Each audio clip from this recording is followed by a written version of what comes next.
Осоговските планини се идентификувани како приоритетни за заштита во источниот дел од државата. Природните, заедно со културните и историските вредности кои во Осоговските планини се сочувани во карактеристични форми, представуваат значаен потенцијал за одржлив развој во овој регион. Ова природно богатство е од големо значење не само за нашава држава, туку и за цела Европа.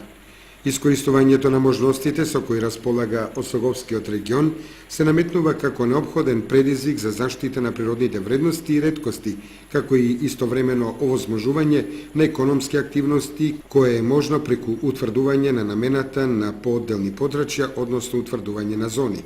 Како основни цели кои ќе се утврдуваат при спроведувањето на отворената трибина се запознавање на локалното население, невладиниот сектор, општинската администрација, локалните бизнис заедници, со предлогот за формирање заштитено подрачје Осоговски планини, како и јавна дебата за загубите и предностите од прогласувањето на Осоговските планини за заштитено подрачје.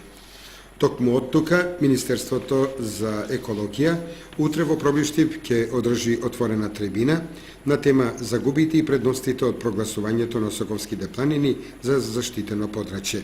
Излагач на трибината ќе биде доктор Сонја Лепиткова од Министерството за животна средина и